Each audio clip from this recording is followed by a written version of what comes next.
잘 계셨습니까? 네, 요즘 경기가 아주 좋지 않아서 많은 분들이 어려워하고 있다는 얘기를 듣고 있습니다.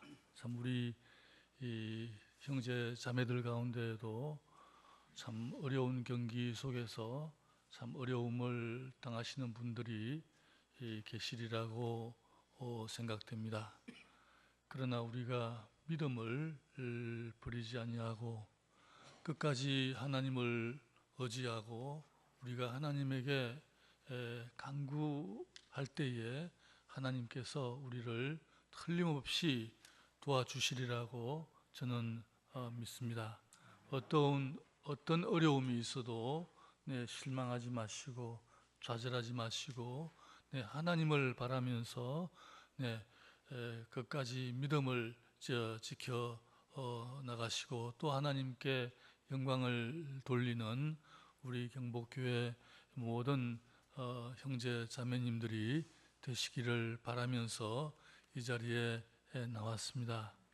이렇게 참 살기가 어려움에도 불구하고 참 여기 자기 자리를 늘 지켜주시는 우리 교우님들을 보면 정말 존경스러운 생각이 들어요. 우리 김옥희 권사님 같은 분은 몸을 움직이기가 얼마나 어려우시겠어요. 네, 그래도 한 주간 빠지지 아니하시고 저 먼 일산에서 여기까지 오셔서 또 자리를 지키시고 그 외에도 여기 제 앞에 앉아 계신 우리 나이 드신 권사님들 자기 자리를 늘 지키시는 걸 보면서 저는 이렇게 생각합니다.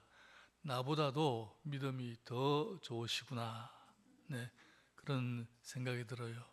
어떤 어려움이 있어도 믿음 가운데에서 나의 자리를 지키는 그런 내 자신이 되어야 하지 않겠는가 이런 생각이 듭니다. 오늘 종교개혁 주간인데요. 독일인들이 여론조사를 했는데 독일 역사에서 가장 중요한 인물이 누구이냐 물었어요. 그러니까 첫째는 공산주의 이론을 부르짖은 칼 마르크스이다. 그 다음에 그다음 버금가는 중요한 인물이 누구냐면은 마르틴 루트라고 이런 여론조사 결과가 발표되었습니다.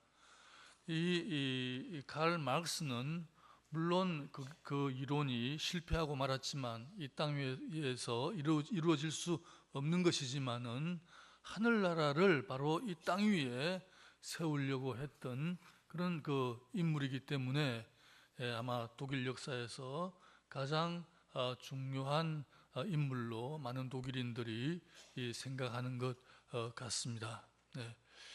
그리고 또 마르틴 루트를 그의 버금가는 중요한 인물로 생각하는 이유는 이 루트야말로 이 중세기의 강력한 교황 체제를 깨뜨려 버리고 자유와 해방을 추구하는 이 근대 시대를 시작한 사람이다. 이런 중요한 의미를 가지고 있기 때문에 이 루트를 마르크스 버금가는 아주 중요한 인물로 생각하는 것 같습니다.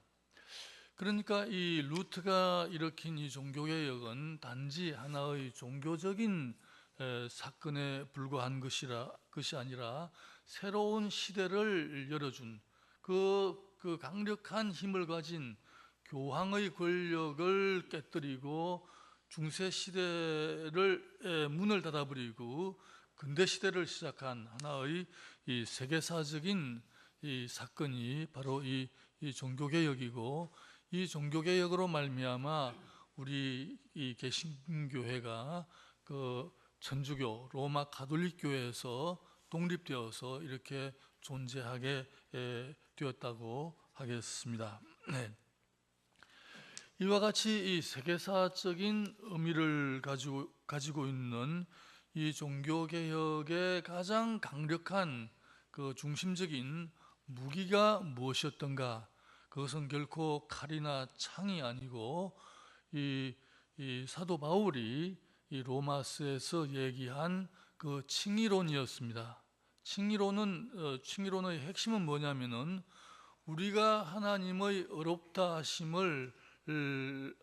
하심과 하나님의 구원을 받을 수 있는 길은 우리 인간의 어떤 업적이나 공적에 있는 것이 아니라 오직 예수 그리스도의 십자가의 그 구원에 대한 믿음과 그리고 오직 하나님의 은혜로 가능하다. 이것이 바로 그 사도 바울이 로마서에서 얘기하는 칭의론인데, 이 칭의론이 이 마르틴 루터의 종교 개혁의 가장 그 중심적인 그 무기였습니다. 네, 창이나 칼이 아니고 이 오직 믿음으로, 오직 은혜로 우리는 우리의 죄 용서와 하나님의 구원을 받을 수 있다는 이것이 이 종교개혁의 가장 중심적인 무기였습니다. 그래서 루터가 죽을 때까지 거듭거듭 이 칭의론을 주장하는 것을 읽을 수 있습니다. 그럼 어떻게 이것이 이 오직 믿음으로, 오직 은혜로 구원받을 수 있다는 이것이 종교개혁의 그 강력한 무기가 되었을까? 네. 이것을 파악하기 위해서 우리는 그 종교개혁 당시의 그 상황을 간단히 한번 살펴볼 필요가 있습니다. 종교개혁 당시, 그러니까 지금부터 약 500년 전 종교개혁 당시 이 가톨릭 교회, 천주교회는 공적 사상을 가르쳤습니다. 우리 인간이 어떻게 하나님의 그 죄 용서와 구원을 받을 수 있느냐? 그 길은 우리가 행하는 업적이나 공적에 있는 것이다. 하나님께서는 우리가 행하는 업적이나 공적을 보시고 우리의 죄를 용서하시며 우리를 어렵다고 불러주시며 칭히 불러주시며 우리를 구원하신다. 이렇게 중세 가톨릭 교회는 가르쳤습니다. 그래서 가톨릭 교회는 그 당시 이 선한 업적 혹은 선한 공적을 교인들에게 요구했습니다. 가톨릭 교회는 고해성사라는 게 있죠. 고해성사, 즉 자기의 죄를 그 사제에게 고백하고 죄 용서를 받는 그 성사, 성대전, 고해성사라는 게 있습니다. 그 영화에도 가끔 나오죠. 그 죄의 고백하는 그 공간에 칸막이를 해놓고 사제가 이쪽에 앉고 교인이 이제 그 맞은 쪽에 앉아서 죄를 고백하는 거예요. 지난 주간에 제가 이런 죄를 지었습니다. 그러면 이제 사제가 너희 죄를 용서한다 하는 이 고해 성사의 이 성사가 있습니다. 그런데 고해를 하고 죄 용서 받을 때에 거기 그 사제가 요구하는 것이 있습니다. 너의 죄에 대하여 이러한 그 보상을 하나님에게 바쳐야 된다.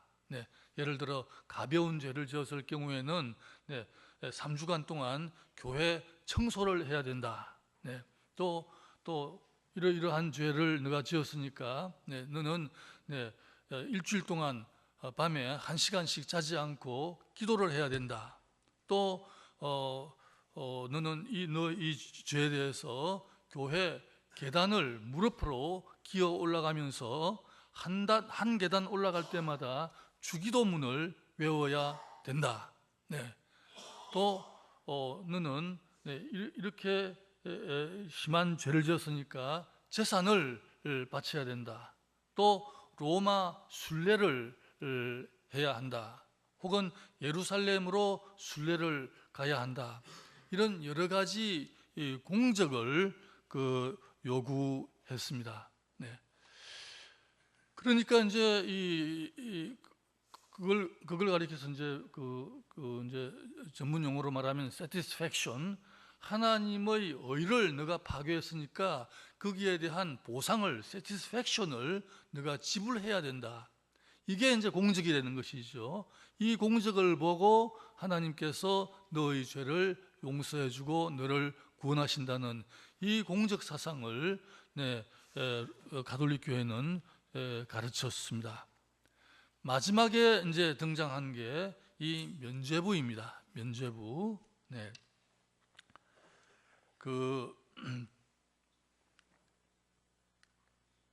이게 지금 면죄부를 파는 장면인데요.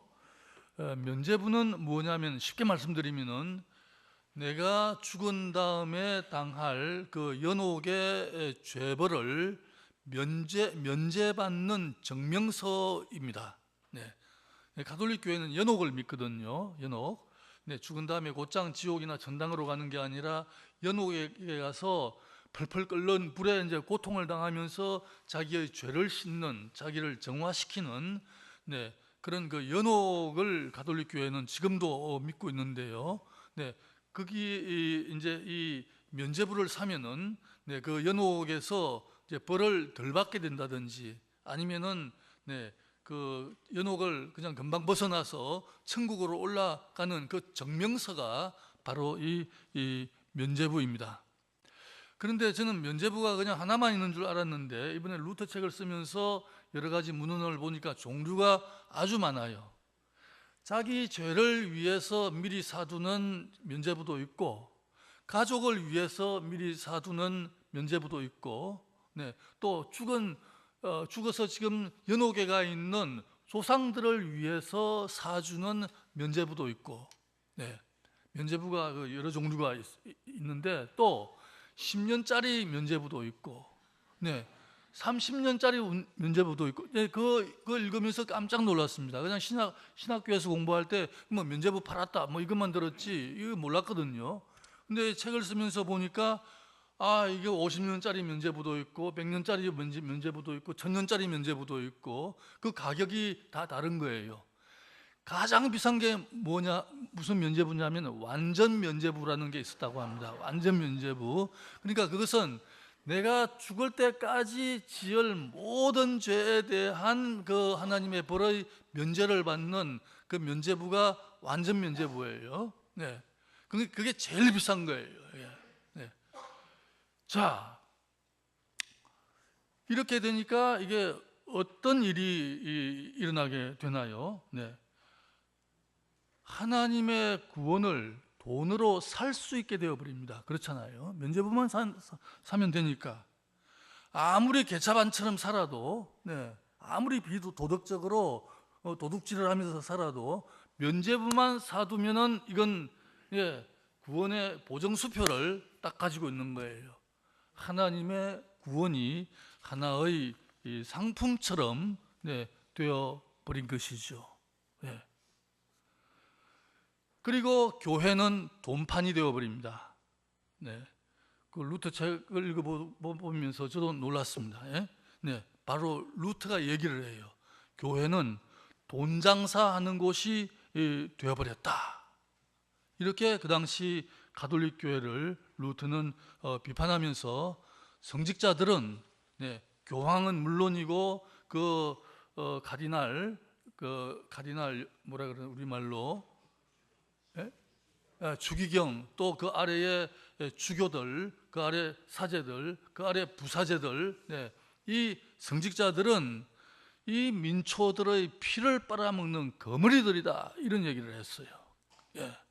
돈을 빨아먹는, 그리고 아무리 빨아먹어도 배부른 줄을 모르는 거머리들이다, 이렇게 얘기할 정도로 이 교회가 돈판이 되어버렸습니다. 그리고 사제들은 그 돈을 가지고 접질을 하고, 그 당시에 이 사제들이 첩을 거느리는 것은 보편화되어 있었어요. 스위스의 종교개혁 스윙글리도 자기 그 여자 관계가 복잡했어요. 네, 그때에 그 고위 성직자에게 돈을 바치고 거기에 대한 디스펜스 면제를 받았어요. 그러니까 고위 성직자에게 돈만 좀 갖다 바치면은 첩을 데리고 사는 것이 묵인 받은 거예요. 그러니까 그 당시 교회의 성도덕이라는 것은 이루 말할 수 없는 정도였어요. 예, 이렇게 교회가 부패하고 타락했습니다. 완전히 돈판이 되어버린 이 교회. 예. 이런 현실을 보면서 루트는 주장하기를 면죄부가 우리의 죄를 용서하지 못한다. 면죄부가 우리를 구원하지 못한다. 네. 우리를 구원할 수 있는 것은 돈이 아니다. 네. 오직 우리는 이제 믿음으로 그리고 하나님의 은혜로 네, 죄의 용서와 하나님의 구원을 얻을 수 있을 뿐이다.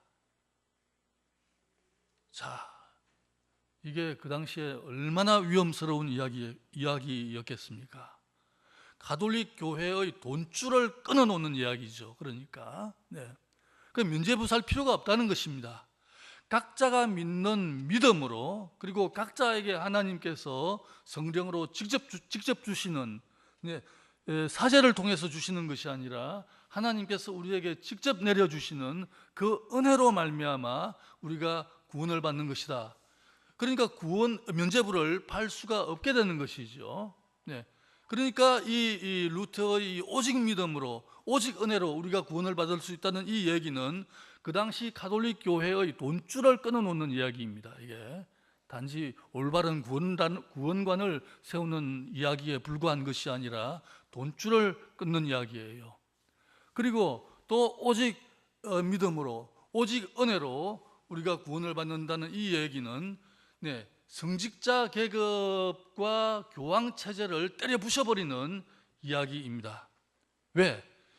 우리는 우리의 구원을 오직 믿음으로 하나님에게서 직접 받는 것이지 교황이나 사제의 중재를 통해서 우리가 그걸 받는 게 아니니까요. 사실은 성직자 계급이 필요 없게 되어버리는 것이죠. 그러면서 루트가 주장한 게 소위 말하는 모든 신자들의 보편적인 사제직, 만인 사제직입니다. 성직자만이, 사제들만이 영적 계급에 속한 게 아니다.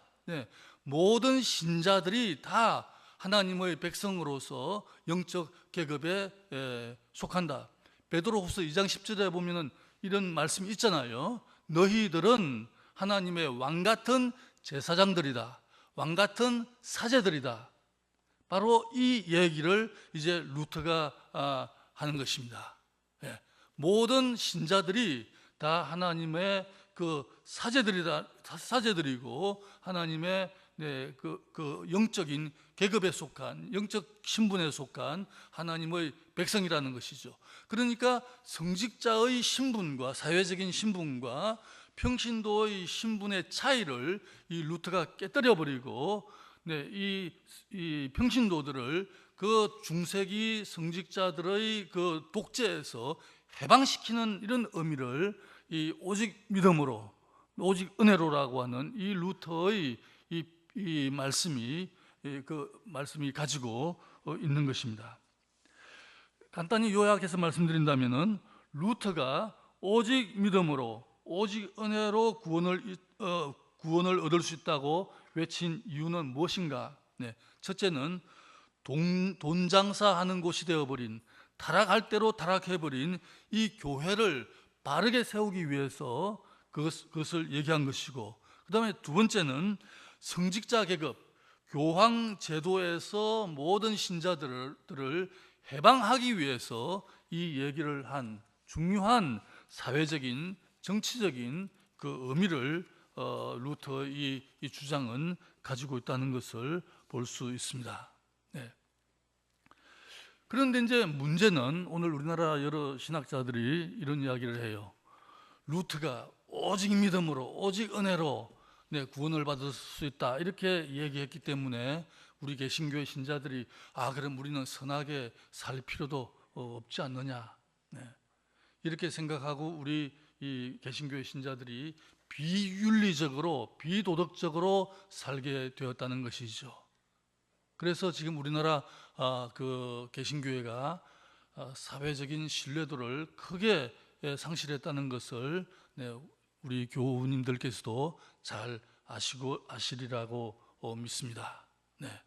목사가 자기 교회를 아들에게 물려주고 심지어 교회를 팔아먹기도 하고 또 어떤 큰 교회 목사들은 총회장 선거할 때에 총회장 되려고 수억 원, 수십억 원을 쓰고 이런 일들이 일어나는 원인은 무엇이냐? 비판하는 신학자들은 주장하기를 오직 믿음으로, 오직 은혜로 구원받을 수 있다고 하니까 이런 비윤리적인, 비도덕적인 일이 일어나게 된 것이다. 이렇게 얘기하면서 오직 믿음으로, 오직 은혜로 구원을 받을 수 있다는 이 루터의 얘기가 잘못된 것이다. 이렇게 일부 신학자들이 얘기하고 있습니다.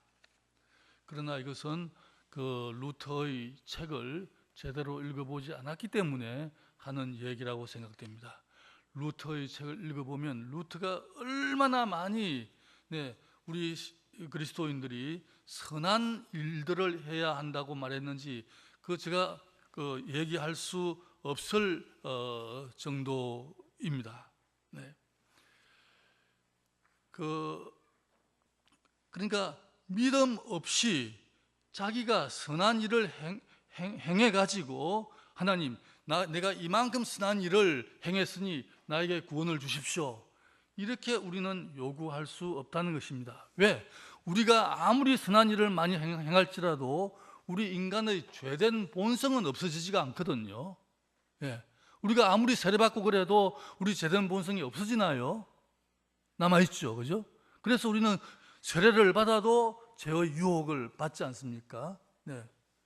그러니까 우리가 하나님의 구원을 궁극적으로 받을 수 있는 길은 우리가 남기는 그 선한 업적이 아니라 오직 하나님께서 우리에게 거저 주시는 그 은혜로 말미암아 구원을 얻을 수 있는 것이지, 우리가 행하는 그런 선한 업적을 통해서 우리가 구원을 얻을 수 있는 것은 아니다.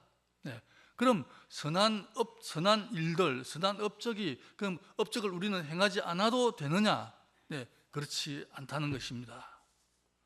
우리가 정말 올바른 믿음을 가질 때에 선한 업적은 저절로 따라온다는 것입니다. 만일 선한 업적이, 선한 삶이, 올바른 삶이 따라오지 않는다면은 그 믿음은 거짓된 믿음이라는 것이죠. 하나님 믿는다고 하면서 이 교회에 와가지고 분란을 일으키고 사회 나가서 죄를 짓고, 그것은 믿음이 없다는 얘기입니다. 믿는다 믿습니다 그러면서 교회에 와서 분란을 일으키고 사회에 나가서 세상 사람들과 똑같이 살고, 그것은 믿음이 없다는 얘기죠. 우리가 정말 믿음을 가지고 있다면 내 자신이 죽어야 하는 것이죠. 옛 사람이 죽어야 하는 것이죠. 옛 사람이 죽을 때에 선한 업적이 저절로 따라올 수밖에 없다는 것을 루터는 끝까지 강조하고 있습니다. 근데 많은 신학자들이 그 얘기는 하지 않고 오직 루터가 오직 믿음으로, 오직 은혜로 이걸 강조했기 때문에 이 개신교회의 비윤리성, 비도덕성이 일어나게 되었다. 이건 루터를 잘 알지 못하는 이야기예요. 우리가 정말 하나님을 믿고 내 자신이 죽을 때에 선한 업적이 따라올 수밖에 없다는 것이죠.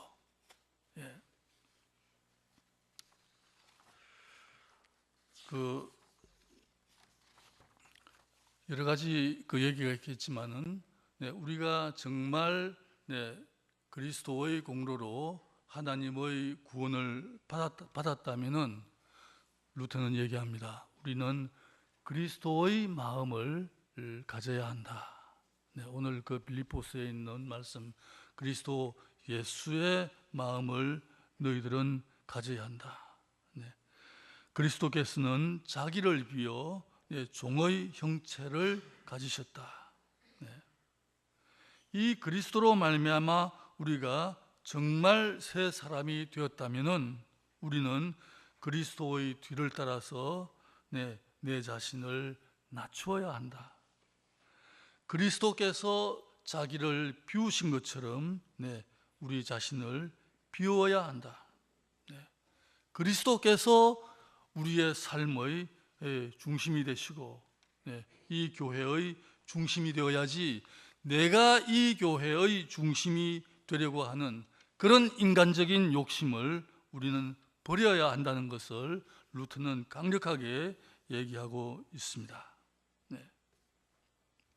우리 가운데에 하나님처럼 완전한 사람은 아무도 없습니다. 죄 없는 사람은 아무도 없습니다. 이 같은 우리를 하나님은 용서하시고 우리를 하나님의 자녀로 삼아 주셨습니다. 그러므로 우리도 내 곁에 있는 형제 자매를 용서하고 주님의 사랑이 있는 그런 공동체를 이루어야 하겠습니다. 서로 그리스도의 마음을 갖도록 해달라고 우리는 기도해야 하겠습니다. 다 같이 기도드리겠습니다.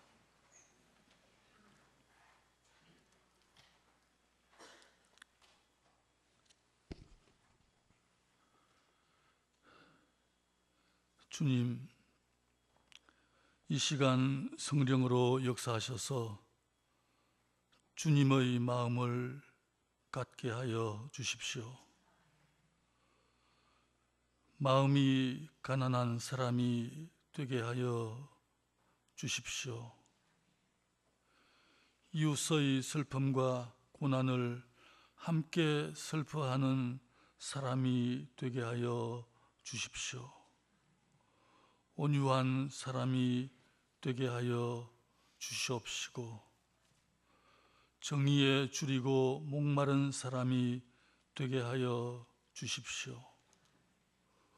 우리의 이웃에게 자비로운 사람이 되게 하여 주시옵시고 모든 인간적인 욕심을 버리고 마음이 깨끗한 사람이 되게 하여 주십시오.